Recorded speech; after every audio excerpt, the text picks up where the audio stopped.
Steel plant rule book లో ఉన్న దాని ప్రకారం మృతి చెందిన వారి కుటుంబాలకు ఇస్తామన్నారు మంత్రి లోకేష్. ఉన్నదే ఇస్తున్నారని కొత్తగా రాష్ట్ర ప్రభుత్వం ఇచ్చేది ఏముందని ప్రశ్నించారు మాజీ సీఎం జగన్.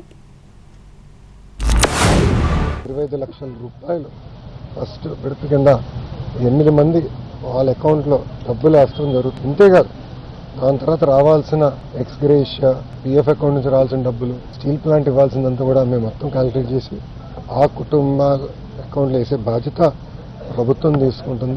కొన్ని కలిసికట్టుగా ఇండియా కాపాడిందో అదే విధంగా కార్మికులకి మేము అండగా నిలబడతాం, ఆ కుటుంబాలకి మేము అండగా నిలబడతాం. వాళ్ళు అడిగిన ప్యాకేజ్ కన్నా రెగ్యులర్ ఎంప్లాయీస్కి ఇంకెక్కువ వస్తుంది, దాన్ని కుడిచ్చమంటారు. లేదు, మేము ఇంకోటి అవుట్సోర్సింగ్ కాంట్రాక్ట్ ఆర్ పర్మనెంట్ అయినా కూడా ఇద్దరికి ఉద్యోగాలకు ఇస్తాను, పర్మనెంట్ ఉద్యోగం ఇస్తాను. భారతదేశంలో ఎక్కడ జరగలే. 1,72,00,000 ఇస్తా ఉన్నాము అని చెప్పి నాకు ఆశ్చర్యంగా నేను అడుగుతా ఉన్నా, అయ్యా లోకేష్ గారు, ఈ 1,72,00,000లో మీరు ఏదైతే మాట్లాడుతూ ఉన్నారో ఆ ఎంప్లాయీస్కు రైట్ఫుల్గా వాళ్ళకి రావాల్సిందే కదయ్యా నువ్వు ఇస్తూ ఉన్నావు, ఎక్స్ట్రా నువ్వేమి ఇస్తూ ఉన్నావు అని చెప్పి నేను అడుగుతా ఉన్నా.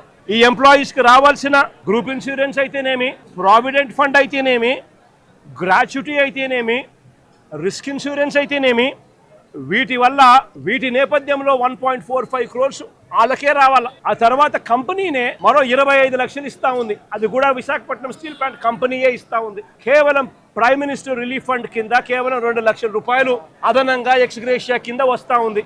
రాష్ట్ర ప్రభుత్వం నుంచి 0 రూపాయి అంటే రూపాయి కూడా ఇవ్వడం లే.